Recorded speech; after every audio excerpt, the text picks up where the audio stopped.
아, 자, 여기는 서계 읽기 전에 서총에 관련된 펠로폰네스 동맹 관련된 내용 한번 읽어보겠습니다. 자, 몇 페이지 펴보시냐면요. 129페이지 펴보세요. 자, 그 아테네 지나친 팽창 때문에 그리스 반도의 세력 균형이 깨지고 말았다. 그래서 델로스 동맹국가 사이에 아테네 패권주의에 대한 불만이 고조되었고 많은 폴리스가 독립과 자유의 기수로서 스파르타의 기대를 걸고 펠로폰네스 동맹을 결성하게 되었다. 그러면 여러 면에서 대조적인 스파르타와 아테네 충돌은 불가피해졌다. 드디어 스파르타를 중심한 반아테네 연합이 이루어지면서 펠로폰네스 동맹이 결성됐고 양대 진영 간의 긴장이 고조되었다. 두 진영의 대립은 육해군과 해군국, 귀족제와 민주제, 농업국가와 상업국가의 충돌 양상을 띠었다. 스파르타는 북펠로폰네스 지역 패권을 엿보면서 노예 반란을 부추긴다면서 아테를 비난했고요. 자, 그동안의 벨로스 동맹국들은 아테의 고답적인 자세와 간섭된 불만을 품고 있었다. 자, 이런 상황에서 이 아테네는 콜린도스만을 지배를 둘러싸고 콜린도스가 강한 반발을 사게 되고 이 콜린도스만은 이제 이쪽 부분이에요. 예. 자, 콜린도스는 이제 스파르타의 동맹국일 뿐 아니라 아테네가 시자선 남이탈리아 통상하는 길목이 있었다. 결국 BC 431년에 먼저 콜린도스가 메가와 함께 아테네에 교전하게 됐고 그리고 콜린도스 메가의 호소로 스파르타가 참전함으로써 전쟁이 확대됐다. 테베는 프라타이아를 이제 공격하였고 스파르타는 아티칸 지방을 침입했다. 그러니까 테베가 이제 대충 여기에 있고 예, 여기가 이제 스파르타죠. 양쪽으로부터 이제 공격을 받은 거죠. 자, 그래서 이제 이후 30년 동안 치열한 공방전이 계속되었고 역사가 투킨티데스는 이 전쟁의 기록을 남겼는데 그 고대에서의 가장 주목한 만화 객관적 역사 저술이었다. 자, 투킨티데스의 그 관련된 투킨티데스가 쓴 이제 그 역사만 책이 있어요. 요건 나중에 좀 얘기할게요. 투킨티데스는 기출에 한 두세 번 나왔던 인물이죠. 자, 펠로폰네스 전쟁은 아티칸 지방의 농토를 황폐하게 했고 아테네 무역을 침체시켰다. BC 430년에서 429년 전염병으로 아테네의 이제 뭐냐면 인구 3분의 1이 감소됐으며 이때 페리클라스도 죽었다. 그래서 후 클레온 같은 무능한 성공 정치가들 데마고고이가 설치고 전쟁은 장기화되었다. 아테네인들은 도덕심 해이해지고 정신적 퇴폐가 사회적 만연되었다. 자, 아테네는 중립을 지킨다는 이유만으로 멜로스의 전시민을 학살하고 부녀자와 어린아이를 노예로 만들었다. 마침내 아테네 동맹국들은 사모스를 제외한 델레스 동맹에서 모두 탈퇴했으며 아테네 식량 보급로가 역시 끊기고 말았다. 자, 아테네 지도자인 클레몬과 스파르타 지도자였던 브라시다스가 암피폴리스를 장악하려는 전투에서 전사함으로써 약 50년간 후전 및 복구를 합의했다. 자, 이게 이제 니키아스의 합의죠. 니키아스 합의죠. 암피폴리스는 흑해로 들어가는 길목에 있는 거예요. 그러니까 이제 요거는 뭐냐면 식량 보급로와 관련된 오늘날 말하면 공급망을 확보하기 위한 전투였는데 여기에서 양쪽의 지도자가 다 죽은 거죠. 그러나 후전은 잠시 동안 불과했고 아테네는 전쟁을 재개하면서 활로를 찾고자 했다. 그래서 알키비아데스는 의 사주도 코닌도스 시민주인 알키비아스의 사주도 포린도스의 식민지 시라쿠사의 원정이 시작되었고 이 원정의 실패가 하나 전환점이 되고 알키비아스는 스파르타에 도망갔다. 이렇게 있죠. 그러니까 전쟁에서 패배했기 때문에 도망간 게 아니라 알키비아스가 니키아스와 같이 원정대에 갔는데 장군으로 갔는데 도중에 아테네 본국에서 이 알키비아스를 이제 모삭질하는 사람이 등장하면서 해골당하고 돌아가면 죽을 것 같으니까 스파르타로 튄 거죠. 자, 이런 계기로 스파르타는 다시 전투가 재개됐고 유능한 니산드로스 지하에 아테네군을 공격했고 아테네에 협력했던 폴리스들이 반란을 유도하는 한편 페르시아 동맹을 체결했다. 그래서 헬스포트 연안의 아이고스포타이니 전투에서 아테네 함대 그 성명하고 BC 404년에 아테네는 결국 항복했다. 패전 후 아테네에 가해진 황국 조건 가혹했다. 아테네는 성벽을 파괴하고 해군 함선을 파괴했으며 그리고 해외 소유지는 포기하고 스파르타군이 아테네에 주둔하도 허용했다. 한마디로 아테네는 스파르타의 속국이 되었다. 아테네 정부는 스파르타의 지시 아래 움직이게 되었으며 그 다음에 그 밖에 다른 도시 국가들은 스파르타의 괴뢰 정권이 되었다. 이렇게 있죠. 자, 그래서 스파르타 같은 경우에는 심지어 펠로포네스 동맹국조차도 테베조차도 군대를 이제 뭐냐면 어, 주둔시키고 자기가 원하는 친스파르타 인물들을 여기다가 배치시켜 놓고 그리고 막대한 공작물 같은 거 있죠. 막대한 공작물을 뜯어냈죠. 예. 그렇기 때문에 불만을 쌓게 됐던 거죠. 자, 여기 밑에 데마고고이가 있는데 데마고기는 민중의 지도자라는 뜻이다. 페리크라티도 이는 아테네 최고 지도인 크레온이 대표적인 사람이죠. 그래서 상공업자 출신 후 아테네의 민주정치의 처지에 기여한과 동시에 중우정의 경향을 나타냈다. 자, 그는 항전파의 우두머리로 민중을 선동하여 그 전쟁을 계속하여 전사했다. 자, 이후 아테네는 국가와 민중의 이익을 무시한 성공정치가들이 속출했는데 이에 따라 데마고이도 성공정치가의 의미가 바뀌었다. 무능한 정치가들이 판치고 민주정치가 활력을 잃으면서 민중의 정치 의견조차 정치가 좌우되는 중우정 또는 폭민정치라고 이제 했다. 그래서 이제 포퓰리스트, 대중연합주의 뭐 이렇게 이제 해석을 할 수 있죠. 뒤에 넘어가서요. 자, 그래서 이제 아테네가 이제 세태한 내용들이 쭉 있어요. 예. 그래갖고 이제 그 내용을 이제 좀 보겠습니다. 요거는 그냥 건너뛰고 이게 내용이 너무 짧았기 때문에 서양사 개론을 좀 볼게요. 자, 서양사 개론 몇 페이지 보시냐면요. 72페이지 보겠습니다. 자, 스파르타에 패한 아테네에서는 아크로폴리스에 주둔했던 스파르타 수비대 혼란에 30인 참주 정치인 가두제가 수립되었는데 요 정치 형태에 관련된 내용이 예전에 23년 기출문제 나왔죠. 자, 그 포악한 공포 정치는 시민의 반항을 불러일으켜 얼마 안 가서 민주정치가 회복되었다. 그러나 그것은 이미 페르크라 시대의 민주정치가 아니고 소크라테스에 처형한 것도 바로 이 전후의 민주정치다. 그러니까 소크라테스가 이제 죽었는데 이때 중우정치의 어떤 폐단 때문에 죽었다 이렇게 이제 보고 있어요. 소크라테스 같은 경우에는 알키피데스의 친척이기도 하고 또 제자이기도 하고 그랬거든요. 그래서 알키피데스가 도망가고 그랬잖아요.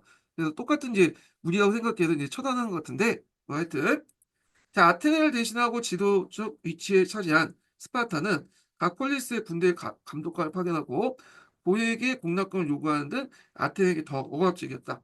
자, 이거 예전에 기출문제 나왔죠. 때마침 페르시아 왕위를 둘러싼 내분이 일어나자 스파르타는 소아시아 출병하으나 실패하고 오히려 함대만 상실했고요. 그래서 이 아테네는 과거 동맹실을 다시 규합하고 스파르타를 중요한 보이오티아 여러 폴리스는 테베를 중심으로 결합됐다. 자, 이걸 콜리토스 동맹이죠. 그 관련된 전쟁이 콜리토스 전쟁이고요. 그래서 지도를 보시면 대충 이제 어딘지 여기 보시면 돼요. 여기가 테베가 있는 지역이 이 지역이다. 이렇게 보시면 되고. 네. 그래서 테베를 중심으로 이제 그 지역 자체가 그 당시 보이오티아라는 지역이에요. 예.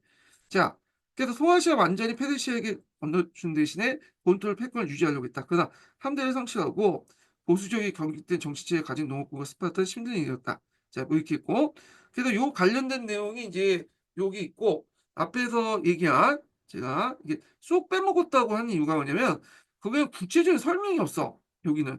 그래서 코린도스 전쟁하고, 그 다음에 여기 보면 안타키다스 예, 사기가 있죠. 요 내용이 중간에 없어. 간략하게 생략돼 있는 거죠. 예. 자, 하여튼 뭐 이렇게 있고, 자, 그 다음에 이제 스파르타를 몹시 증오했던 테베에서는 펠로피데스 중심으로 민주정치가 회복되고 스파르타 수비대를 격파하는 기세를 올렸다. 이에 이제 스파르타는 테베를 응징했으나 오히려 에파 엠파미노다스의 새로운 전술가 사선진 전술 있죠. 그리고 유능한 그 지로 루크라에서 그 루크라 레오트라라고 하죠. 또 테베군을 격파했다. 그래서 이제 그 펠로포네스에 진격한 엠파미노다스는 스파르타 헤이로타를 대했던 헤이로타이가 있는 그 이게 좀 오타인 것 같아요. 에파미노다스는 스파르타 헤이로타이가 있는 되어 있던 이게 좀 그렇죠? 되어 있는 가 아니라 헤이로타이가 있는 메사니아를 해방시켰다. 이거 기출문제 나왔고요. 자, 이 미세니아 해방은 스파르타 시민들의 생활 기반을 붕괴시킨 것이었다. 스파르타는 영원히 그 지도적 지를 상실했다. 예. 그래서 스파르타들은 이 메세니아 평원에 나온 곡물을 가지고 생활했잖아요. 붕괴시키면서 이제 스파르타는 이제 힘이 확 약해졌다. 이렇게 보시면 되겠습니다. 자, 그래서 이제 요 관련된 내용이 이제 생략된 걸 제가 여기다 적어 놓은 거예요. 지금 요게 뭐가 빠졌냐면 지금 제2차 해상동맹에 관련된 내용 있고 동맹시 전쟁 있고 그다음에 레오코트라 전투 있죠. 요 내용이에요, 지금. 그러니까 상당히 많은 부분이 생략돼 버렸어. 요 부분이. 근데 요거 보면서 보충해 주면 돼요. 그러니까 빠진 부분들을 이렇게 보강하는 식으로 이렇게 메꿔 주면 되겠습니다. 자, 그래서 스파르타를 대신해 패권을 장악한 테베도 지도적 지위를 오래 유지하지 못했고, 테베는 아테나와 같이 역사를 가거나 재력 또는 문명을 갖고 있지 않았으므로 에파미노다스가 아테네 스파르타 연합과의 전투에서 정상으로서 그 패권은 사라졌다. 이렇게 보시면 되겠습니다. 예. 자, 그 다음에 이제 요 관련된 내용 중에 또 이제 뭐가 있냐면, 이는 좀 없지만 서강자에 있는 내용을 잠깐 볼게요. 자, 여기 보면 카이로리의 전투가 있어요. 예, 여기. 그래서 뒤에도 있긴 있는데 여기에서 읽어볼게요. 이게 자, 펠로포네스 전쟁 이후에 그리스 폴리스 체제는 쇠퇴 조짐을 이제 뭐냐면 보였고 폴리스의 물질적 기반과 인적 기반이 현저하게 약화되었다. 그래서 폴리스 체제의 쇠퇴를 촉진시킨 원인은 무엇보다 빈번한 전쟁과 그로 인해서 폴리스 자원의 소모였다. 그래서 펠로포네스 전쟁에 이어서 그 다음에 카이로에 의해 전투에 이르는 요 카이로 전투 같은 경우에는 이제 그 앞에서 예전에 시험 문제 나왔는데 그 당시 이제 그 필리포스 2세가 승리한 전투잖아요. 자, 그래서 이제 폴리스의 숱한 전쟁에 시달렸고요. 그래서 대표적인 전쟁만 해도 펠로포네스 전쟁, 앞에 코린토스 전쟁 설명했죠. 그 다음에 아테네 해상동맹 결성, 동맹국 전쟁, 스파르타의 테베 대결, 델포이 관련 둘러싼 성전 등이 될 수 있다. 그래서 그것들은 강국 폴리스의 패권 다툼이나 군수 폴리스 간의 지역적 이해 대립에서 비롯된 것이다. 자, 폴리스는 계속된 소모전 속에 물질적 기반이 약화되고 그래서 독자적 생존 능력이 상당 부분 훼손되었다. 그래서 계속 전쟁을 하다 보니까 이 인적 기반이 점점 없어지게 돼. 특히 폴리스 같은 경우에는 폐쇄적인 시민권 정책을 했죠. 그러다 보니까 이게 이제 남자 시민들이 많이 없어지게 되는데 그걸 보충해 줘야 되거든요. 근데 모집단이 점점 줄어들다 보니까 아무리 출생률이 높여도 이게 태어난 인구가 이제 한정돼 있죠. 예.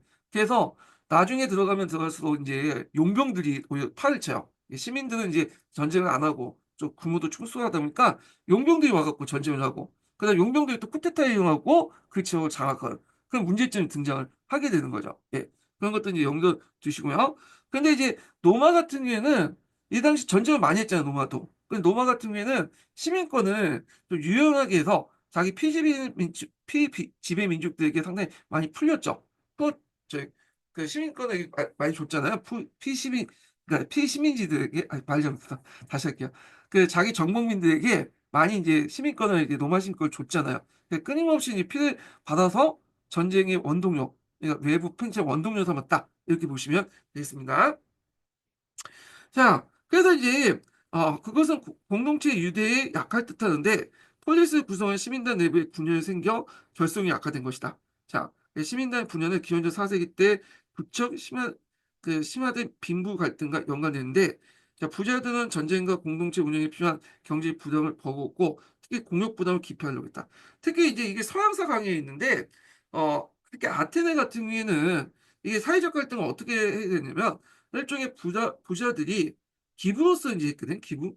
근데 그 기부금 가지고 그못 사는 사람들이 이제 먹고 살고, 빈부가 격차를 좀 줄이고, 그런 세금 같은 역할을 이제 부자들이 했어요. 예. 자, 근데 처음에는 이 부자들이 이걸 기꺼이 했는데, 그 당시 폴리스가 세택에 들어가면서 부자들이 그걸 안 하려고 해. 그러다 보니까, 그게 뭐냐면, 이제 공격 부담 안 하려고 하니까, 그 뭐냐면, 여러 가지 문제점이 났죠. 빈민을 더 못 살게 되고, 이렇게 이제 이런 문제점이 났죠. 공역은 부자 시민들이 개인적 희사를 통해서 그 국가의 공공행사나 공익사업의 경비를 충당하는 제도인데, 자, 이거는 이제 서양사 강의에도 자세히 나와 있어요. 예. 그래서 공역은 폴리스 공동체의 성격을 반영하고서 공역 불피는 폴리스 위기에 직결한 문제다. 폴리스의 세태 형상, 업무의 전문화 양상으로 활용되는데, 폴리스 자체에서 시민들이 비전문가로서 국가를 고대로 통치한다는 가능이 존재했는데 기원전 4세기엔 점차 업무의 전문 양상이 나타난 것인데 예컨대 정치가가 장군직을 겸임하고 하곤 했는데 이제는 장군과 정치가 따로 구분되어 선출되었다. 그래서 군사적 업무에 전문한 장군뿐만 아니라 군대 전문화 직업화인데 아까처럼 것처럼 이제 말기 때에 들어가면 시민단도 축소되고요. 그 다음에 또 안 가려고 해. 예전처럼 자발적으로 안 하려고 해. 그러다 보니까 직업적인 용병들이 등장하고 이걸 이제 또 직업적인 장군들이 뭐냐면 그 컨트롤하면서 이들에 의해서 이제 뭐 쿠데타도 많이 나오고 그래요. 예.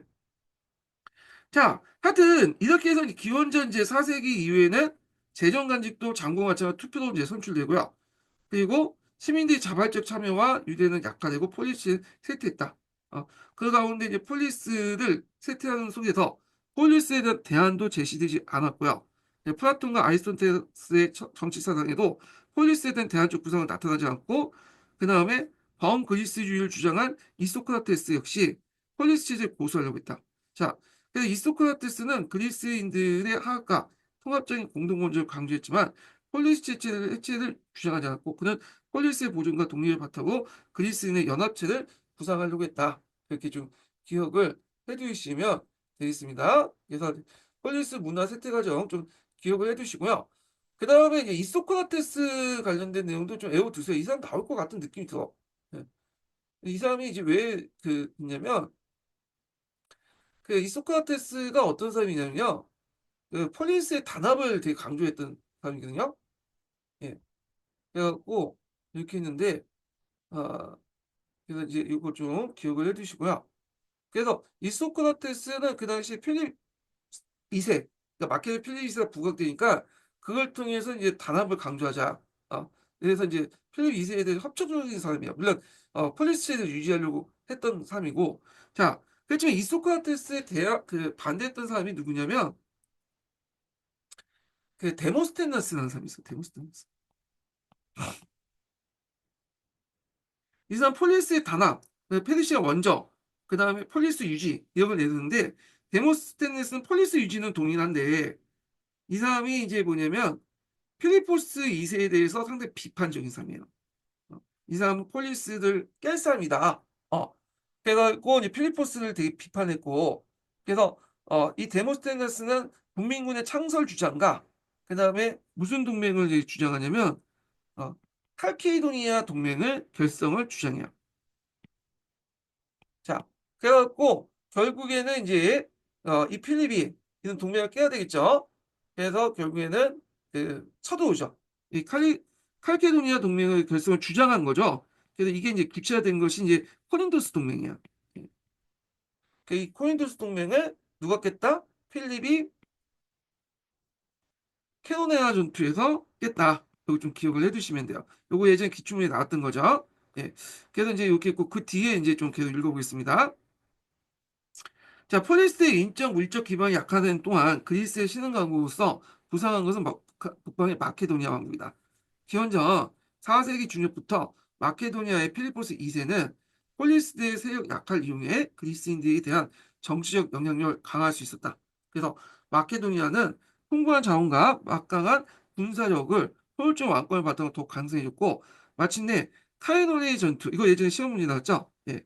그래서 카이로네나 캐로나 이렇게 이제 뭐 하는데 하여튼 그 전투에서 뭐냐면 승리를 거뒀다.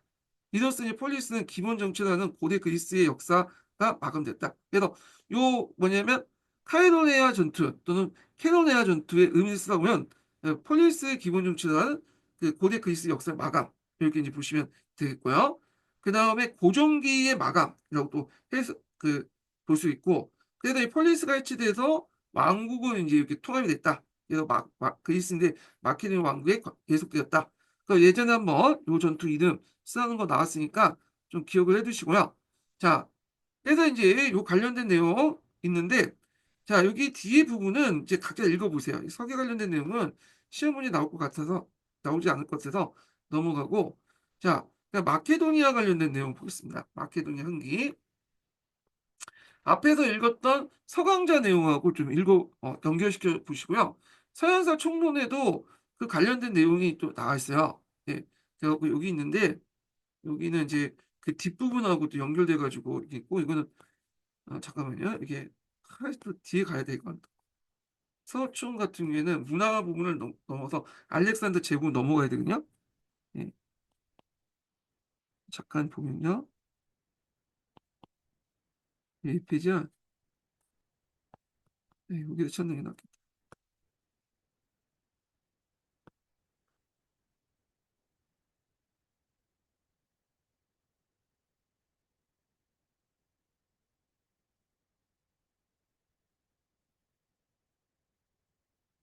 네, 여기.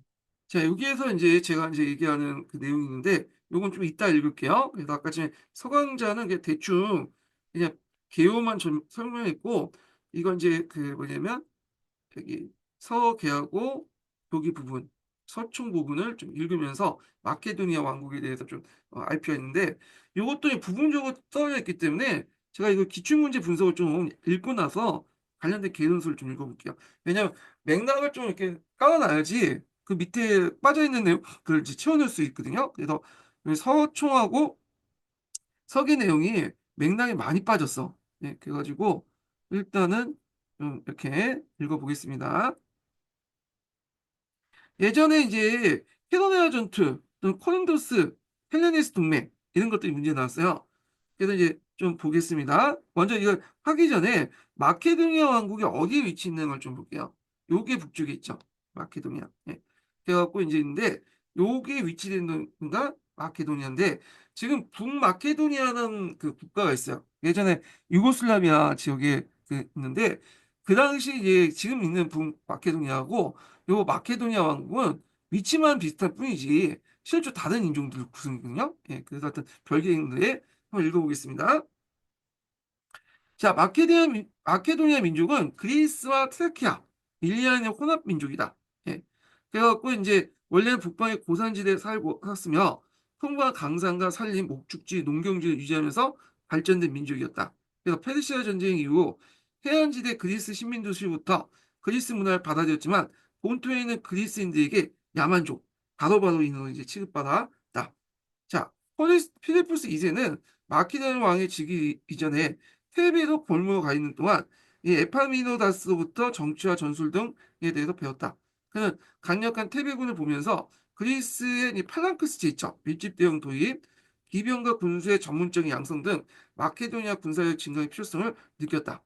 그래서 필리포스 2세는 자기 형이었던 아미타스 3세를 쫓아내고 왕이가 된 후에 정치 군사적 개혁을 통해서 봉건적 왕국을 설립했다. 그는 인지시절에 보고 온 퇴배 군대를 모델로 강력한 상비군을 이제 조직했는데 보병은 소농 출신으로 구성된 밀집대응으로 조직됐고요. 그리스 밀집대응은 직사각 형태였지만 가로 세로 16류를 주시는 정사각형 형태로 조직했다. 이게 아니라 이렇게 이제 더 크게 만들었다고 보시면 돼요. 그리스 창보다 더 깊이 긴 5.5m 참을 무장해서 달려오는 전차병을 격파할 수 있었고요. 그리고 귀족 출신은 또 기병을 이제 구성했는데 이건 이제 왕의 친구라는 의미에서 헤타리롤이라고 해요. 헤타리롤. 자, 이 기병대는 후에 이제 알렉스 대왕이 그 페르시아 원정 때 최강의 기병대고 막강한 전투를 가지고 있었다. 자, 그리고 필리포스 2세는 그 당시 북그리스를 남하여 트라키아 국경의 한가위오산에서 금강지대를 점령하여 자신의 경제를 삼았고 마케도니아 부상을 위기 느낀 그리스 도시 국가는 친마케도니아파와 반마케도니아파로 갈려져 나갔죠. 예. 그래서 이제 앞에서 이제 설명한 것처럼 친마케도니아 중심 인물은 이소크라테스예요. 이소크라테스. 네, 그는 폴리스 간의 대립 항쟁 중지하고 그다음 정 그리스의 그리스를 필리포스 2세쯤 한 사람이 지도 밑에 통합하여 아시아 대항하고 한다고 주장했다. 근데 이제 주의할 것은 이렇게 하나 통합한다는 거는 지도력 밑에 통합한다는 거지 폴리스 자체를 해체시키는 건 아니야. 그래서 폴리스는 그대로 두고 이 당시 이제 필리포스 2세를 뭐냐면 중심으로 통합 그 구심점을 잡자 이런 내용이죠. 자, 반면에 반마케도니아 중심 인물은 데모스테네스죠. 자, 그는 아테네에서 대필로포스 연설 통해 페르시아보다 마케도니아가 더 위협적이라고 주장하면서 국민군 창설을 주장했고요. 아테네인들 자신의 말 듣지 않자 다시 대올린토스 연설 통해서 올린토스 동맹의 결성. 그러니까 이제 요거는 실제로 결성을 한 것보다는 그렇게 하자고 제안을 한 거죠. 그래서 결성을 호소하고 축제 자금을 군 자금으로 정용할 것을 이제 주장했다. 자, 필리포스 2세가 중앙 그리스 요충 지인 테노필레를 침공했다. 데모스 데모스테네스는 사이가 좋지 않은 아테네와 테베를 이제 뭐냐면 파업시키고 여러 폴리스를 끌어들여 그리스 연합군을 결성시키고 필리포스 2세와 캐노네아 전투를 하게 되었다. 이렇게 보시면 되겠습니다. 자, 그리스 연합군이 그리스 연합군은 좌측과 중앙에 아테네 동맹국이 보병과 기병을 배치하고 우측에는 테베의 신성대를 배치했다. 그래서 이제 펼쳐진 전투가 캐노네아 전투인데 이때 이제 적극적으로 활용했던 사람이 알렉산더죠. 예, 그런 것도 좀 기억을 해두시면 될 것 같고요. 자, 그래서 캐노네 전투 이후에 그리스 전체가 마케도니아 수준을 넘어갔다. 그래서 데모스테네스는 전투 패배로 도망갔고요. 그래서 이제 필리포스 2세와 알렉산더 대제 사후 두 번째 거쳐 반마케도니아 운동을 뭐냐면 전개했다가 실패했고 마케도니아에 의해 사형을 선고받자 카라 올라이에도 도망갔다가 운동 자살했다. 뭐 이렇게 있고요. 자, 캐나다 전투는 보종 이게 캐나다 전투의 의미죠. 예, 의미. 자, 여기 첫 번째 의미가 뭐냐면 보존기의 이제 폴리스 시대의 종말이며 폴리스를 기본 정치로 한 고대 그리스 역사 끝난다는 의미가 있다. 이게 의미가 있죠. 그래서 여기 의미예요. 그래서 고종기 폴리스의 종말, 그 다음에 폴리스를 기본 정치로 하는 고대 그리스 연합의 역사 끝난다는 거 이렇게 있고요. 자, 타라네아 전투에서 참패했던 소식을 듣는 아테네인들은 두려움 속에 도시의 방어 준비를 했고 필리포스는 사자를 파견하여 아테네 하의를 청했고 아테네는 이를 수용했다. 이 마케도니아에서 사절단을 아테네 파견했고요. 그 사절단 대표가 알렉산더다. 그래서 필리포스 2세는 캐노네아 전투 승리 이후 그리스 전체 여러 도시 방문해서 그들의 협력을 얻었는데 BC 337년 가을 필리포스 2세는 포인드에서 여러 대표들과 회의를 가졌고 이 회의를 통해서 이거 예전 시험 내놨죠? 스파르타를 제외한 그리스 폴리스를 규합한 코린도스 동맹을 결성했다. 그래서 코린트 동맹 이렇게 있는데 이게 헬레네스 동맹이라고 하죠. 예. 자, 여기에서 이제 스파르타가 빠졌는데 스파르타는 켈로네아 전투에서도 빠졌어요. 예. 왜냐면 이미 이제 국력이 너무 쇠퇴해가지고 그 당시 이제 거의 2등 국가로 떠올렸거든요. 그렇기 때문에 이제 의미는 없는 거예요. 자, 그리고 필리포스 2세는 소아시아 공격을 선언하고 만장일치도 동맹국의 총사령관을 선출했다. 이렇게 보시면 되겠습니다. 제가 아까 잠깐 잘못 설명한 부분이 있는데 좀 수정해서 얘기해 볼게요. 데모스테네스가 칼키디아 동맹을 결성했고요. 그러니까 결성을 호소했고 그리고 나서 제가 이제 그걸 연장선상에서 그게 이제 나중에 뭐그 코린도 동맹은 됐다고 했는데 그게 아니라 데모스테네스가 칼키디아 동맹을 주장했던 거고 여기 이제 코린토스 동맹, 코린토 동맹은 나중에 반대쪽에 있죠? 필리포스가 결성한 동맹이야. 구분해서 보세요. 예. 아까 같이 연장선상에서 얘기를 한 것 같은데 잘못된 거예요. 예. 그래서 이렇게 이제 보시면 될 것 같고요. 자, 그러나 그가 이제 페르시아 전쟁 원정을 출발에 앞서 신에게 제사를 지낼 동안 동성영이었던 그 당시에는 이제 신성군에서 볼 수 있듯이 동성 군대 내 군인들이 모여 있다 보니까 이렇게 동성애자들이 많았나 봐.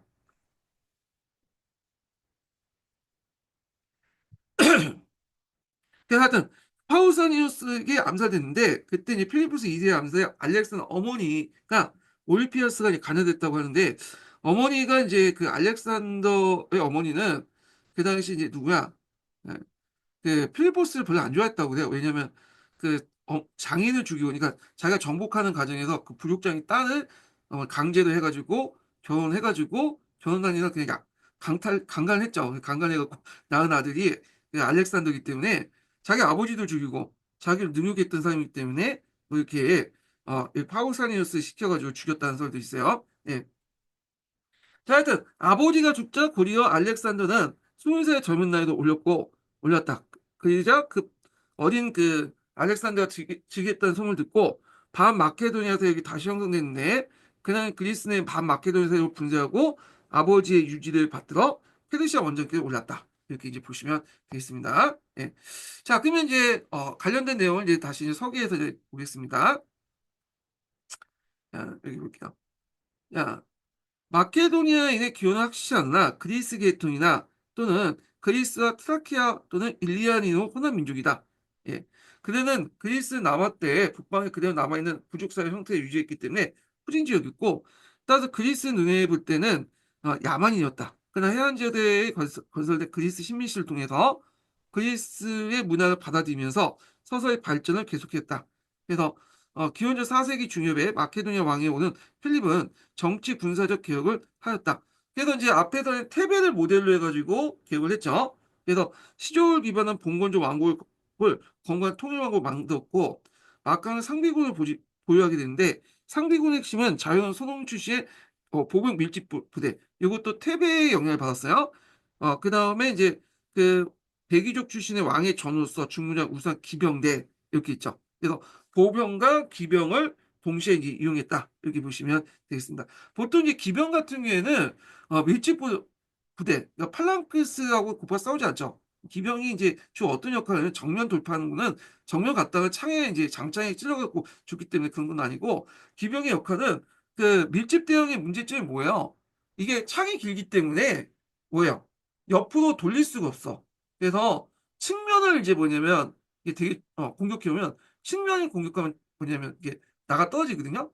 그래서 앞면을 공격하는 게 아니라 기병대가 측면을 공격할 때 어떻게 했어요?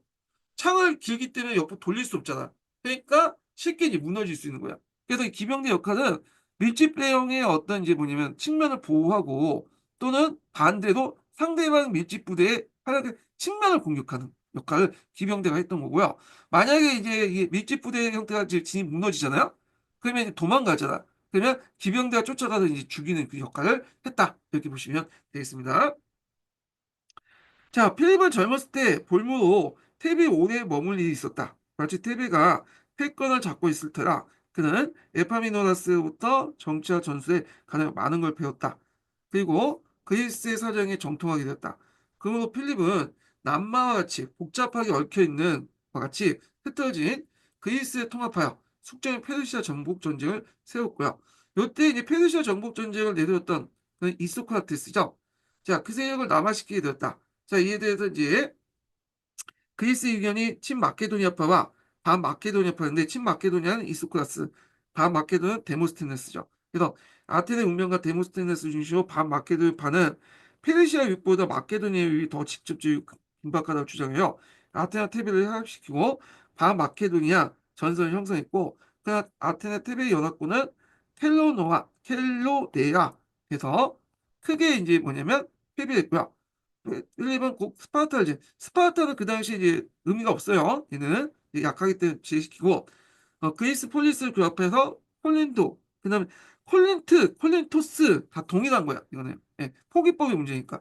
그래서 보통 서양사 개론이나 서양사 강좌에 보면 외국어 포기법이 조금씩 다른 게 있어요. 예. 근데 그거는 어쩔 수 없어. 왜냐면 이 동양사나 중국사나 우리나라 같은 경우에는 포기법이 일치되죠. 왜? 한자 기준을 가지고 얘기를 하기 때문에 상관없는데 외국 같은 그 기준어는 없잖아요. 그러다 보니까 이게 이제 그 서양식 발음, 영어나 프랑스나 이런 것들을 그냥 듣는 대로 이렇게 적기 때문에 약간 달라요. 조금씩 조금씩. 그렇지만 뭐냐면 그, 그, 그렇지만 어떤 단어를 쓰든 간에 기본서나 그 교과서에 있으면 그냥 맞게 해줄 거예요. 그러니까 뭐 이게 어느 발음이 정확하냐 가지고 논쟁할 필요는 없다 그거죠. 예. 자, 그래서 페르시아 원정에 출발했으나 암살자가 많았다. 자, 필립에 뒤이어서 왕위에 오른 알렉산더는 나이가 불과 20세였고요. 그러나 그는 곧 군대 충성을 확보하고 경쟁자를 제거하고 다시 반마케도니아 전선을 형성한 테베와 아테네를 격파하고 테베를 파괴시키고 그 시민을 다 죽이고 노예를 파는데 아테네 같은 경우에 페르시아 원쟁 때 함대가 필요하니까 살려만 뒀어. 그래서 아테네는 스파르타한테 그러니까 스파르타 때 이제 뭐냐면 그 위에서 살려줬고 그 다음에 여기 알렉산더 얘들 또 살려만 줬죠. 예. 자 이렇게 그리스 내 반마케도니아 세력을 분쇄한 알렉산더는 다시 그리스를 규합해 페르시아 원정기를 올렸으며 그리스의 폴리스는 그 정치적 생명 완전히 상실하게 되었다. 이렇게 이제 보시면 되겠습니다. 그럼 서초원 관련된 내용을 좀 볼게요. 자, 그래서 여기 보면 마케도니아 관련된 설명이 있죠. 필리포스 2세는 자기 형을 쫓아내고 상징을 만들고 팔랑크스제를 뒀다는 거, 그 내용이 있고요. 그 다음에 마케도니아 위협에 대한 아테네의 자유 지키려는 데모스테네스는 대필리포스 연설이라는 문변을 통해서 국민군 주장을 했고, 그는 아테네인들이 자신의 말을 기울이지 않자 다시 대올린토스 연설을 통해서 올린토스 동맹 또는 칼케이디아 동맹을 결성을 호소하고 축제 자금을 군자금으로 정형할 걸 촉구했다. 자, 마케도니아의 필리포스 2세는 북그리스를 남하여 트라키아 강성을 점령하고 중앙 그리스의 요충지 테르모필레를 침공했다. 데모스테네스는 직접 수천 명의 전쟁 병사를 이끌고 마케도니아 대응을 벌쓰나 이미 때가 늦었고 결국엔 캐도네아 전투에서 아테네 테베 연합군이 패배했고 그리스 전체가 마케도니아 수준으로 들어갔다. 자, 인형의 필리포스 2세가 암살되고 알렉산드가 이제 20살 젊은 나이로 계승했죠. 그래서 이제 그 있는데 그 밑에는 쭉 내용을 보시면 되고요. 요거는 이제 그 그리스 역사보다는 알렉산더 제국의 역사예요. 예. 그래서 요거는 되게 알렉산더 할 때 다시 좀 얘기를 해보도록 하겠습니다. 자, 그러면 이제 또 볼 게 뭐냐? 그리스의 문화와 관련된 내용이죠. 그리스 문화. 예. 근데 이 그리스의 문화는 시험 문제가 두 가지 정도밖에 안 나왔어요. 예, 역사가 그리스의 역사가 헤로도트스하고 투키디데스 관련된 내용과 그다음 파르타나의 건축 양식 그 정도? 어 그래서 뭐 그 이걸 다 읽기는 좀 그래. 요거는 읽기는 그렇고 그냥 여기에다 건너서 네, 뭐냐면 대충대충 나올 수 있는 부분만 읽을게요. 제가 보니까 여기는 뭐 나올 것 같진 않아. 지금까지 나온 거 보니까 패턴 보니까 대부분 다 정치사예요. 정치사. 그래서 예전에는 스파르타 스파르타가 아테네죠. 아테네의 그 정치가인 이제 그 솔론이나 그다음에 페리크라스, 크리스티네스 이 사람이 자주 나오고 최근에는 페르시아 전쟁이나 페르시아 전쟁 이후에 이제 정치 사항들 있죠. 요런 거만 주 나오지 그 별로 안 나오는 것 같아 문화사는. 그래서 투킨티디스 역사 소설 매일 나와도 그다음에 저 예전에 두 번 정도 나왔죠. 파르타나 신전 같은데 그 내용들만 나왔기 때문에 역사가와 건축 관련된 내용들만 좀 파악하시면 될 것 같아요. 여기에 철학 관련된 내용이 있거든요. 근데 요게 다 하면 너무 시간 많이 걸려. 예. 그래서 요거는 제가 이제 중세 시대 때 넘어갈 때 잠깐 이 사람에 대해서 이제 뭐그 플라톤이나 아리스토텔레스에 서 좀 언급하고요. 그래서 그 여기 넘어갈게요. 그리고 그 다음에 이제 요거 읽기 전에 일단 미대인하고 그 당시 이제 여기 교과서 그 뭐죠? 아니, 갑자기 오랜만에 했더니 까먹었네. 네. 어, 그래서 이제 여기 비상교과서 내용은 이제 문화사 관련된 내용 읽어보겠습니다. 자, 일단 비상교과서 한번 볼게요. 아, 예전에 읽었네요. 기억이 나네. 읽었어, 이거. 네. 읽을 필요 없네. 제가 하다가 다 읽었네. 이 분까지. 예. 그래서 이제 보고요. 사용사 개론 좀 보겠습니다. 자, 그리스 문화의 성격 했는데 이건 뭐 시험 문제 안 나오니까 그냥 두 가지 단어로만 좀 기억하시면 되죠. 그냥 우리가 세계사 교과서에 있는 두 가지 단어 있죠. 예. 그래서 합리적이다, 이성적이다 이렇게 이제 보시면 돼요. 폴리스 문화를 바탕으로 해서 되게 인간 중심적이고 그다음에 조화 구윤형 그다음에 어, 합리주의, 이상주의를 추구했다. 요 정도? 예. 그래서 요 정도인데 요게 있구나 하고 넘어가시면 될 것 같아요. 예, 이렇게 이 정도. 자, 이거는 그냥 각자 읽어보시고 그 그리스 문화의 전반적인 특징이 여기 있죠. 자, 그다음에 여기도 읽어보시고 시험 문제 안 나올 것 같으니까 철학과학은 뭐 그냥 읽어보시는데 그리스 철학은 이 초창기 때는 밀레투스 이오니아 지역 있죠. 그래서 여기에 발전된 이오니아 학파라고 하죠. 그래서 뭐 세상의 구성 요소가 뭐냐? 헬레스는 물이다. 뭐 이렇게 있고 메라클라티우스는 만물을 유지한다. 뭐 등등 있는데 좀 그냥 보세요. 예, 그냥 시험 볼고 근데 뭐 소피스트 같은 경우는 윤리책이 나올 거고 자, 필요 없는 건 그냥 넘어갑니다. 예, 필요 없는 거는. 자, 쭉쭉 넘어가서 어딜 보냐? 역사를 봐야죠, 역사. 예. 그 역사는 심층적으로 이제 볼표했어요, 역사는.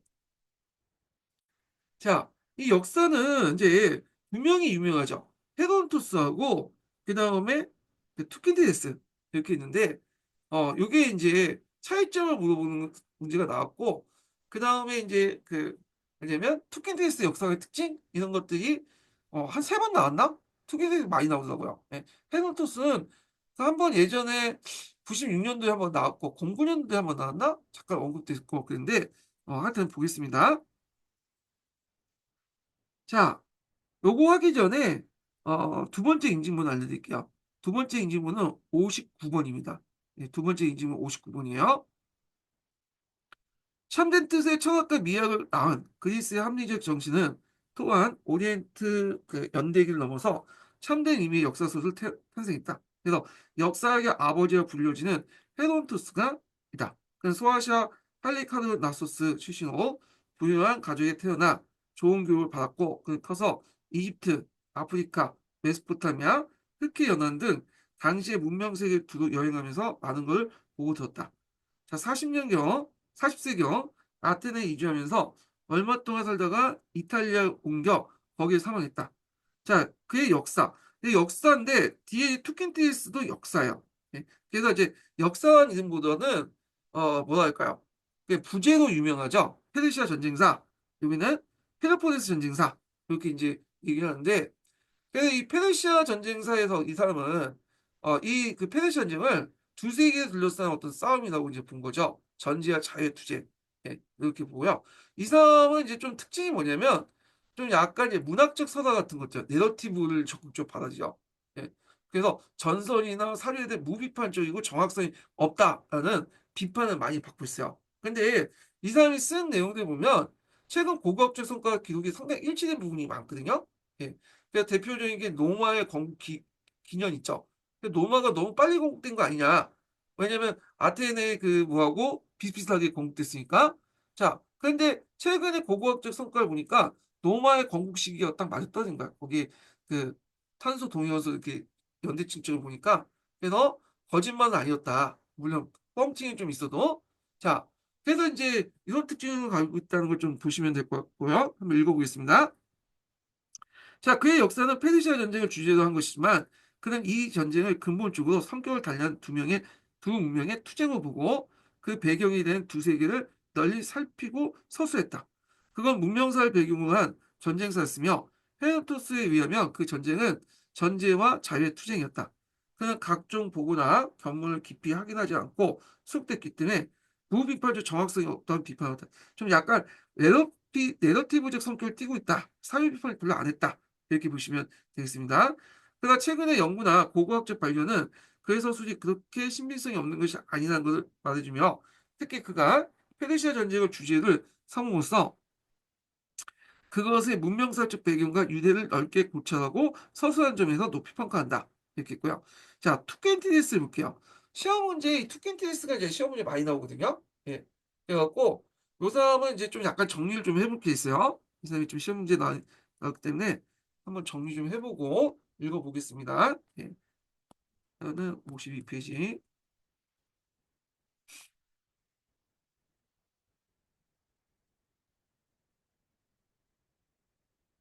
자, 여기 이제 내용을 이제 볼게요. 이 사람의 특징을 이제 쓰는 것이 예전에 나왔어요. 이 사람은 철저한 사료 비판이에요. 그래서 그 고대의 랑케라고 불릴 정도로 상당히 랑케와 비슷한 성향을 갖고 있거든요. 그래서 사료에 대한 깊은 주의와 면밀한 검토, 예, 직접 경험을 강조. 그러니까 어디에서 들은 거, 검증되지 않는 거는 적지 않아요. 예. 그래서 나름대로 객관성을 유지했고 역사적 사실을 초자연적 사실을 구별했다. 그러니까 뭐 예전에 일리아드와 오디세이에 보면 온갖 신들이 와가지고 장난질 하잖아요. 예, 인간의 그 문제에 들어서. 근데 그렇게 이제 뭐냐면 적지 않고 여기에는 이제 신화와 관련된 내용이 없어. 뭐 신들이 어쩌고 저쩌고 그런 내용이 없어요. 신화 관련된 내용이 없다. 이렇게 이제 보시면 될 것 같고. 자, 의견이나 전설은 수용하지 않았다. 그냥 과거 사실을 보는 얻고자 교훈의 역사고 교훈의 역사가 있으면 항상 뭐가 있냐면 순환사가 연결돼 있어요. 예, 이게 이제 일종의 국룰이야. 예, 그래서 이 순환사관이 왜 그런 역사가 관련되냐면 역사라는 것은 맨날 이렇게 돌기 때문에 과거나 현재나 미래나 똑같죠. 그러니까 현재 문제 해결에서는 과거의 뭐냐, 교훈을 얻어가지고 뭐냐면 이렇게 할 수 있다. 그래서 순환사관은 연결돼 있다. 교훈의 역사가 단점 뭐냐 하면 사회 경제면은 도어헤시 여기고 아테네 그리스 문화 서술만 예민했다. 예. 그래서 그 당시 전쟁의 경과에만 초점을 맞췄다. 그래서 앞에 이 투킨디스 반대로 헤로도스는 사회 정치 문화 등 다방면으로 보거든요. 좀 거시적인 틀 속에서 뭔가 왔는데 어떤 자기만의 어떤 세계관이나 담론 속에서 역사를 서술하는 데 반해서 이 사람은 그냥 눈에 보이는 기납적인 부분들만 사건이 이렇고 저렇고 이런 것들만 객관적으로 서술했다. 이렇게 보시면 되겠습니다. 그래서 읽어보면 좀 재미가 없어요. 좀 읽다가 저도 이제 포기하고 말았거든요. 그래서 있는데 또 이 사람이 그 언제 죽었는지 전 몰라요. 투키디디스가 이제 있다가 갑자기 끊어져. 그래서 전쟁 중에 죽었는지 어디 도망갔는지 제대로 모른다 이렇게 보시면 되고 자 그래서 이 내용들 이제 파악을 해두시면 되겠습니다. 자 그래서 이제 이 내용도 있고요. 그리고 요 관련돼 가지고 한번 요 서강자나 서양사 개론에서 서총에서 한번 찾아서 보겠습니다. 몇 페이지야? 83페이지죠.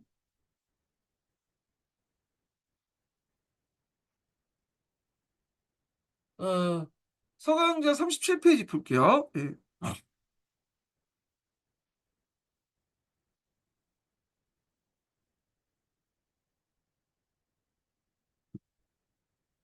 간단하게 돼 있어요. 예, 서강자는. 자, 그리스인은 일찍이 역사소설의 중요성을 인식하고 많은 역사가들을 배출했다. 그리스 역사소설의 정통은 인간과 인간행위의 특별한 가치를 인식하고 인간의 주요 행정을 객관적 기록을 통해서 후대에 전하는 노력의 산물이었다. 그래서 기원전 5세기 후반에 소아시아의 그 할리카르니소스 헤르토스는 그리스 페르시아 전쟁에 관한 역사 소설인데 그는 현존하는 지중해 세계를 최초의 역사서로 한다. 그것은 현존하는 지중해 세계 최초의 역사를 평가한다. 예, 의미죠.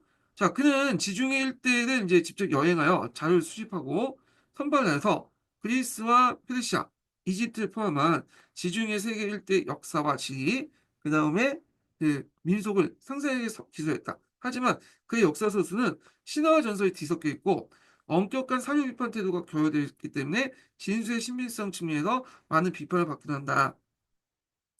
자, 한편 아테네 투킨디데스는 펠로폰네스 전쟁에 관한 역사를 기술했는데 그건 객관적 역사 소설 기관으로 평가받는다. 그 예전에 09년 기출문제 때 랑케와 투킨디데스 연결하는 그 문제가 예전에 시험 문제 나왔거든요.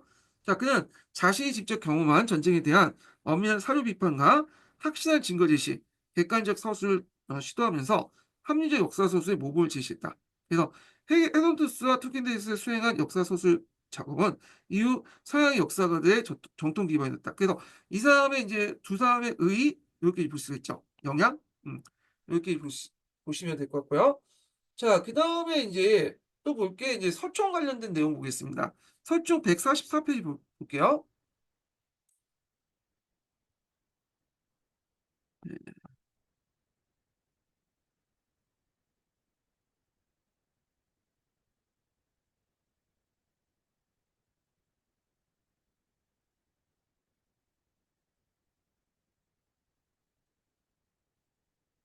자, 역사학 시작이 있으니까 이건 각자 보시고 그 앞부분 뒤에 볼게요. 요거 읽어야 되겠네. 이거 읽어야 되겠네. 예. 자, 역사 소수는 3분의 대표적인 분야로 그리스에서 비롯되었고 그리스 역사가들은 그 후의 역사 발달에 크게 기여했다. 자, 헤돈토스와 투킨디데스는 위대한 문학적 작품을 창출했을 뿐만 아니라 증거물에 대한 객관적 탐색과 입증을 통한 각을 재생하는 방법을 창출했는데 그 선구자적 역할을 하였다. 자, 역사의 아버지라고 불려진 헤돈토스는 소아시아 에게의 연안에 그 할리카라소스 출신으로 역사를 서술했고 자, 이 책은 기존의 기독교를 조사하고 페르시아, 이집트, 이탈리아 여러 지역의 여행 경험을 얻은 지식을 반영한 것으로 비단 페르시아 전쟁에 대한 서술뿐만 아니라 일종의 세계사이다. 예. 그래서 이제 모르겠어요. 일종의 세계사라고 볼 수가 있나? 세계사라는 게 자기뿐만 아니라 그 동시대의 역사를 썼으니까 세계사라고 볼 수 있는데 그렇게 평가하는 거는 서총밖에 없어가지고 좀 그래요. 그래서 세계 최초의 세계사, 그 집사가 있죠, 집사. 예, 그 이란국의 그 당시 누구죠? 갑자기 생각이 안 난다. 하여튼 그게 집사라고 이제 그 하는 책이 있어요. 예. 근데 하여튼 뭐 그렇게 있고 그러나 대체로 헤론토스의 역사서는 문학적 서사에 크게 번원하지 못할 뿐만 아니라 전설 사회에 대한 비판이 결여됐다. 이건 단점이죠. 투킨티디스 볼게요. 최초의 위대한 과학자 역사가는 투킨티디스다. 그는 증거와 그 사료를 주의 깊게 면밀히 검토할 뿐만 아니라 역사 사실을 초자연적 사실과 구별짓고자 했다. 그러니까 초자연적 사실이라는 것은 팩트하고 신화를 구분했다 보시면 돼요. 예. 그 예전에 말한 것처럼 그 역사적 사실에 신화가 들어가 있죠. 예. 신들의 어떤 입김과 어떤 의지, 동기들이 들어있는데 배제시켰다는 거지. 예. 자, 그는 펠로폰네스 전쟁사에서 아테네인에 대한 동정을 억누르고 객관성을 유지하면서 냉정하게 기술을 했다. 그는 과거 그 사실을 잘 이해함으로써 미래의 역사 과정을 대비하기 위한 교훈을 얻고자 예, 교훈적 역사가 강조했죠. 그래서 교훈적 역사를 서술했다. 자, 그는 소피스트의 회의적인 태도와 실질성의 추구에 대한 영향을 받긴 했으나 과학적 역사를 목표로 내세워 의견, 전설, 소문 등을 물리치고 노력했다.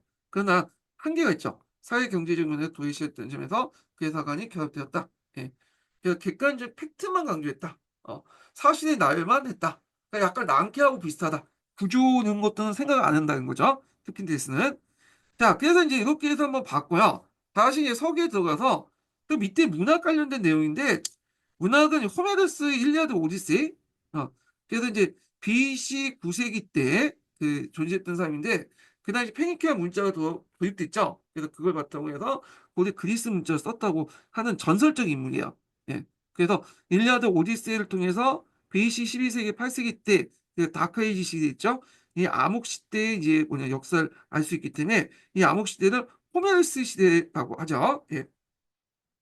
자, 그다음에 헤시오도스라는 사람이 있는데 요건 제가 읽지는 않았지만 그 앞부분에 BC 6세기 때 이제 농촌 상황 관련된 내용 할 때 나와 있는 사람이 신통기나 뭐 일가나나이나 뭐 이런 것들을 썼던 그런 책이고 뭐 그 외에는 뭐 그게 없어요. 그냥 넘어가시면 될 것 같아요. 예.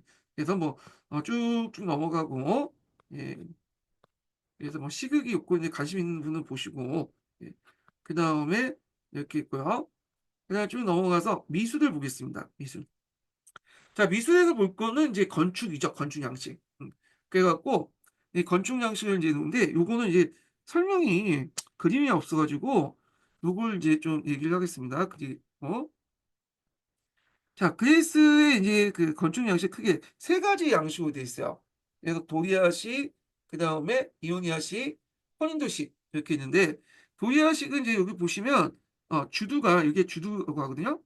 자, 이게 좀 요 주두가 요걸 해야 되겠다. 요 주두가 별로 장식이 없죠. 예. 그래서 여기 장식 없는데 이 이오니시아식이나 이오니아식이나 코닌도식 갈수록 요 주두의 장식이 점점 복잡해져요. 예. 그래갖고 여기는 이제 주두가 별로 없는 데 반해서 여기 보면 그 아테네 여기 보면 가늘고 주두의 네모 가늘고 주두의 내 목소리에 이게 소용돌이의 장식이 붙어 있잖아요. 이렇게 예, 이렇게 있고 혼인도 양식은 이제 이거는 그 그리스 말기 때 양식인데요. 이거는 소용돌이 양식에다가 아카소스 잎사귀를 첨가했어요. 예, 뭐 이렇게 또 복잡해진 거죠. 그래서 혼인도 양식은 그리스 양식이지만 로마에서 많이 사용했던 양식이에요. 여기 좀 기억해 두시면 되겠습니다. 그래서 이 도예 양식의 대표적인 이제 뭐냐면 신전이 아테네 여신이죠. 아테네 여신이랑 그다음에 파르타는 신전, 그다음에 헤파이토스 신전 이렇게 있는데 이 파르타는 신전이 예전에 시험 문제 나왔죠. 여기 이 파르타는 신전은 기본적인 세팅은 도리아 양식인데 일부 이오니아식이 곁된 형태다. 이렇게 보시면 되겠습니다. 예. 자, 그러면 이제 내용을 이제 볼게요. 자, 여기 그리스의 미술의 대표적인 작품으로서 먼저 아름답고 균형 잡힌 신전 건축을 꼽을 수 있다. 그래서 보통 이제 그리스의 이제 건축 양식 특징, 예술의 조화와 균형의 미죠. 그리스인들은 그런 현실적 미보다는 이상적 미를 이제 추구해요. 그래서 이제 그 여자는 이제 뭐냐면 조각상이나 이런 걸 만들지 않고 왜냐면 여자는 청것들이라고 생각했기 때문에 제 생각이 아니라 그리스인들이 보는 열등하다고 생각했기 때문에 좀 남자들을 이제 모델로 해서 만드는데 남자들도 저같이 이렇게 키가 작고 평범하게 생겨하는 그런 사람이 아니라 몸매도 딱 근육이 있고 비율이 딱딱 맞는 그런 사람이야. 그러니까 현실에 존재하기도 어려운 그런 사람들의 조각상을 만드는데 만들었죠. 건축 양식도 맞잖아요. 자기가 생각하는 어떤 이상적 미를 가지고 건축 양식인데, 그래서 이제 이걸 기둥가 그 당시 이제 기둥하고 주두의 비율에서도 볼 수 있어요. 그래서 요 비율이 이렇게 1이면 이게 1점 몇 배, 정확하게 기억 못해. 하여튼 요길 기준에서 이렇게 해서 비율을 이렇게 딱 맞췄다고 하더라고요. 그래서 자기가 생각하는 이상적 미에 따라서 이렇게 이제 건축 양식을 구성했다. 근데 이거는 이제 뒤에 뭐하고 좀 대비해서 볼 수 있냐면, 뒤에 보면 헬레니즘 양식 있죠. 헬레니즘. 헬레니즘 시대 때는 조화 균형 같은 거 안 보여. 현실적 미, 상당히 주관적 미, 이런 것들이죠. 개인주의가 확산되면서 미라는 것도 이제 이상적이고 보편적인 미보다는 좀 현실적인 미를 이제 강조했다. 내가 좋거나 좀 눈에 보이는 좀 감능적인 미. 그래서 남자뿐만 아니라 여자도 이제 조각상 만들고 그러거든요. 예. 그래서 상당히 대비되는 모습이다. 이렇게 보시면 되겠습니다. 자, 그럼 한번 계속 읽어볼게요. 그리스의 수많은 신정 건축은 열주식으로 홈이 파진 그리고 중간 부분이 약간 부품이 엔타시스라는데, 엔타시스는 배올림 양식이라고 하죠 보통. 그래서 보통 이제 이렇게 멀리서 볼 때 이렇게 하면 이게 그냥 이렇게 오목하게 들어가요. 그러니까 여기 약간 두툼하게 보이면 멀리 이렇게 보이는 거죠. 예. 그래서 이건 미적인 효과도 있고, 또 뭐냐, 두툼하게 해야지 하중을 이제 뭐냐면 잘 받을 수 있잖아요. 그러다 보니까 이런 배올림, 엔타시스 양식이 있다. 예. 그래서 우리나라 시대에 보면 고려 시대 때 주신포 양식, 다포 양식 그러잖아요. 예. 거기에도 이제 그런 것들이 보이죠. 그다음에 주두의 창식 등으로, 자, 주두라는 말이 이제 예전에 기출문에 나왔죠. 그래서 이게 03년 기출문에 나왔는데, 보여주고 나서 요 중에 요게 그 도리아식의 특징이 뭐냐? 이 객관식이었어요. 1번, 2번, 3번, 4번 이렇게 나온 걸로 기억나는데 전 2번 찍어 틀렸죠. 자, 하여튼 그렇게 있고, 도리아식, 이오니아식, 코닌도식 이렇게 이제 구분된다. 도리아 양식은 주류가 단순한 아무런 장식이 없고, 이오니아 양식은 보다 더 가늘고 주두의 네모 소리에 간단한 소용돌이 장식이 붙었으며, 코닌도식은 소용돌이 밑부분에 다시 아카도스의 잎사귀가 장식이 첨가되어 있다. 자, 이러한 기둥의 양식의 차이에도 불구하고 그리스의 모든 신전이 단순하면서 위험 있는 당장한 조화의 미를 나타나고 있지만, 그 중에 이제 아테네 아크로폴리스에 있는 파르타 신전이 있다. 파르타 신전은 도리아 양식으로 이제 기본적으로 만들었어요. 이오니아 양식이 약간 플러스 됐고, 그리고 그 페리카스의 친구였던 건축가자 조각가인 피디아스가 이제 건축을 했다고 그러죠. 자, 도리아식의 가장 위대한 신전 건축뿐만 아니라 고궁을 통해서 가장 균형 잡힌 위험 있는 아름다운 건축으로 손꼽히고 있다. 그리고 이제 이 도리아 양식에 만들어진 파르타 신전은 어떤 식으로 이제 기반을 만들어졌나? 앞에 설명했죠.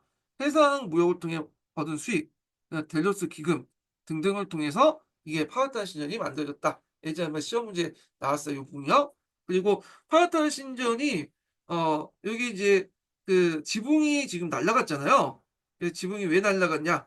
그때 뭐 오스만 투르크하고 페르시아하고 싸우는 과정에서 이게 날라갔다. 그래서 관련된 자료는 제가 올려놨으니까 한번 찾아서 보시고요. 요게 이제 시험에 나왔던 거죠.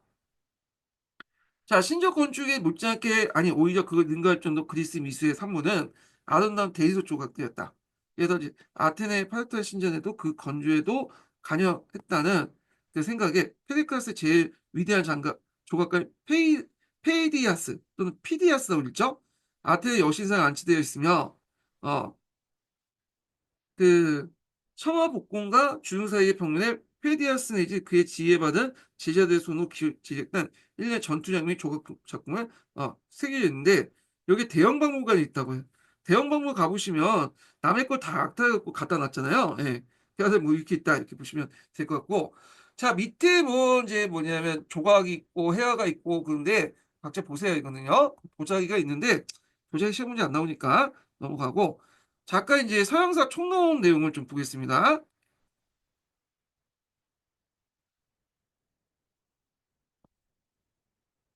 여기 보면 더 자세히 돼 있어요.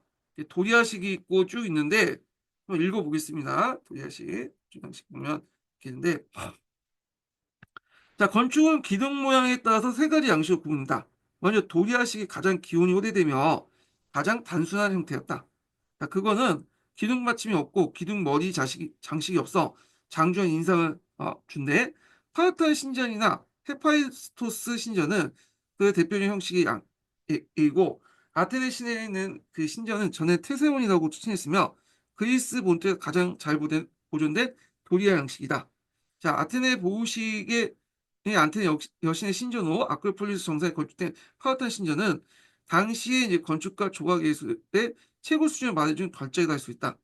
그래서 그 당시 이제 고전적 아름다움을 초월하는 조각은 그 주제와 기교의 양면에다 절절하게 조합되고 있을 뿐 아니라 건물 전체 유기적으로 어울려 있다. 자, 이오니아식과 이제 코닌도식 있죠. 자, 이오니아식 여기 이제 친절하게 이렇게 해놨죠. 그래서 제가 보기엔 서양사 총은 훨씬 더 자세히 설명돼 있어. 딱딱 떨어져 있고 뭐 관련된 읽을거리도 많이 주고 그 다음에 이렇게 친절하게 이제 사진이라든지 그 다음에 건축 양식 그 샘플 같은 것들 모형도 보여주잖아요 지금요. 예. 자, 그 이오니아식은 좀 더 날씬하고 우아하고 소형도 형식의 이제 기둥머리에 장식하고 있다. 그래서 이제 여기 보시면 소형도의 모습이 있죠. 이렇게 자, 기둥 모양은 엘라크테온 신전에서 볼 수 있다. 도리아식과 이오니아식은 고전 그리스 시대에 주로 사용했던 건축 양식이었다. 반면에 이 고전 시대 본래 사용하지 않았으나 그 헬레니즘 시대 때 유행했고 노마인에 사용했던 게 콜린도시다. 이 고전 시대는 제 시대 구분할 때 얘기를 했을 거예요. BC 5세기. 그러니까 페리카스입니다. 페리카스 있을 때 전후로 해가지고 아테네를 중심으로 해서 문화가 제일 발달했던 그 시기를 고종기라고 하는데 요때 이제 있고 고종기 이후에 많이 사용했던 게 콜린도식인데 콜린도식 같은 경우에는 여기 보면 되게 복잡하죠 여기. 예. 그래갖고 여기 이제 보시면 기존의 이오니아식에다가 또 뭐냐면 그 아칸서스 잎사귀 장식을 추가했어요. 이게 이거나 봐요. 예. 자, 하여튼 이 코인도식은 이제 그리스에서 만들어졌지만 실제 로마에서 많이 사용했던 거죠. 예. 그래서 이것은 이오니아식의 영장이지만 더욱더 화사하고 그 복잡한 아름다움이 나타난 것이다. 기둥머리는 아카토스 잎 모양의 장식되었으며 기둥 위아래 파인 홈도 더 가늘고 많고 기둥 받침의 수가 더 늘었다. 제 생각에는 이런 식으로 문제 나올 때 이 특징 쓰고 나오기는 좀 그런 것 같아. 이거 솔직히 뭐 누가 쓰겠어요? 내 생각에 그 낸 사람들 건축사 전공 아니면 못 맞힐 것 같은데. 그래가지고 제 생각에는 뭐 해봤자 이게 무슨 양식이냐? 이게 무슨 양식 이게 나올 것 같아. 쉽게 나오면 도리아 양식 물어볼 수도 있죠. 이게 명칭 쓰라고. 뭐 도리아 양식이 다른 양식과 특징적인 부분이 어디냐? 주두 이렇게 쓰시면 되겠죠. 예, 그 정도. 자, 5세기 초에 나온 이 양식의 대표적인 건축물로 로마의 판타온 신전과 그다음에 아테네 알라가 신전 등이 있다. 그래서 이 신전에 적용된 원리는 극장, 체육관, 시장, 공화당 등의 모든 건축물에 적용되었다. 자, 그 밑에 이제 파르타나 신전 있죠? 이 파르타나 신전. 한번 좀 읽어보겠습니다. 자, 페데카스가 심연을 기울인 업적으로 파르타나 신전이 있었다. 자, 이 신전은 칼리크라테스와 이크티노스의 설계로 피디아스의 지휘 감독 아래 건축됐는데 다른 책에서는 이제 피디아스만 부각돼서 얘기하니까 그냥 피디아스만 기억해 두시면 될 것 같아요. 자, 도리아 신전이지만 앞에 약간 일부 이오니아 기법도 있어요. 그리고 이제 성소로 사용된 두 개의 내시는 양쪽에 18개 기둥, 양쪽에 각각 8개 기둥이 있고요. 그 아름다운 주로 단선미와 조화, 통일성과 균형이 있는 절묘한 비례와 완벽한 시공으로 고대 그리스의 신전 건축을 대표하는 건축물인데 여기 이제 신전을 보시면 알겠지만 하얀색 대리석으로 되어 있거든요. 여기 안 나있네. 네, 하얀색 대리석이 있지만 원래는 이게 석조 건물 대리석 건물이 아니라 하얀색 건물이 아니라 여기 단색의 여러 이제 컬러풀한 건물이었다고 그러더라고요. 근데 이제 이게 나중에 이제 시간이 지나면서 그 앞에 있는 이제 그 색상들은 다 무너지고 없어지고 하니까 지금은 이제 하얗게 보이지만 실제로는 약간 파란색 계통의 건물이었다고 그래요. 예.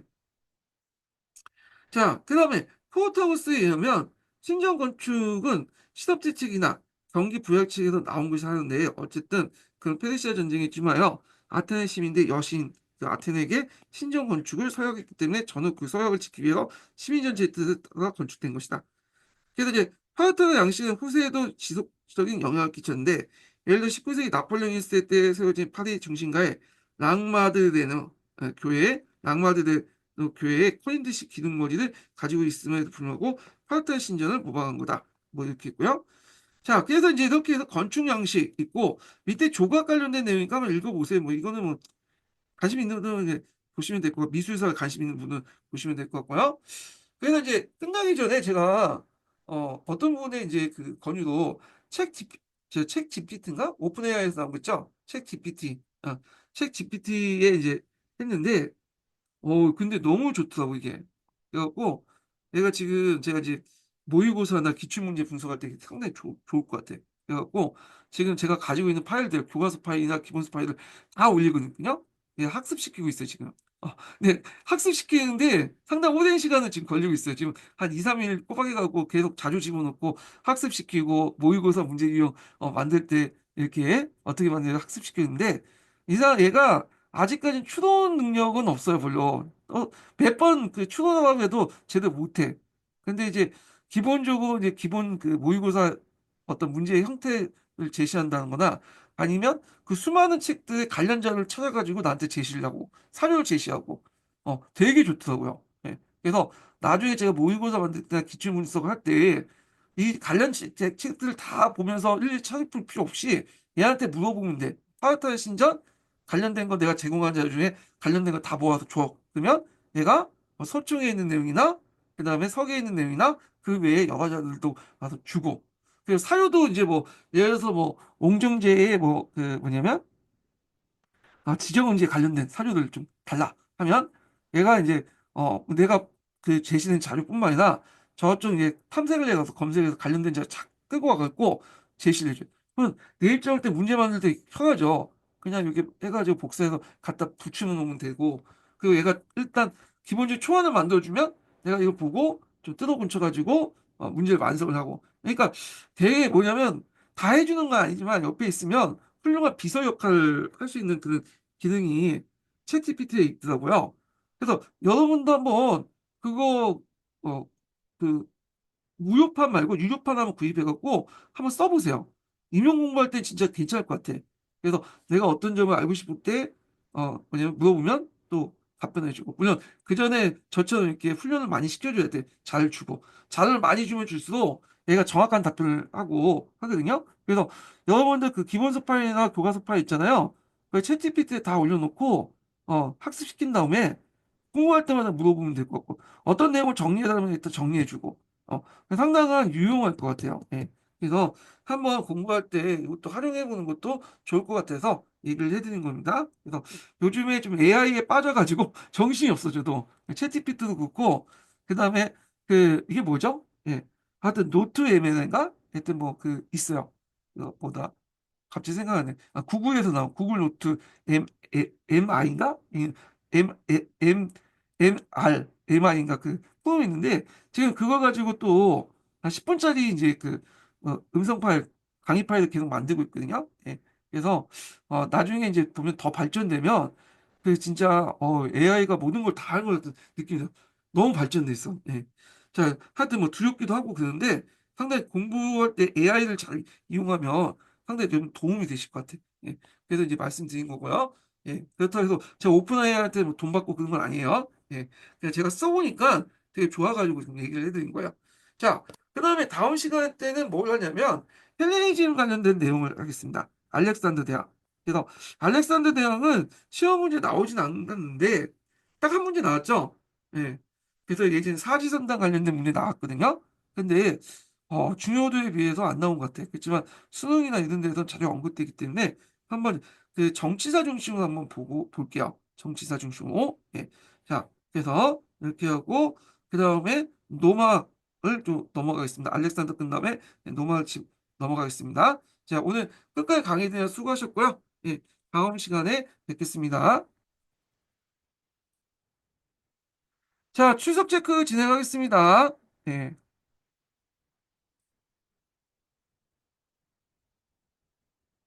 그러면요.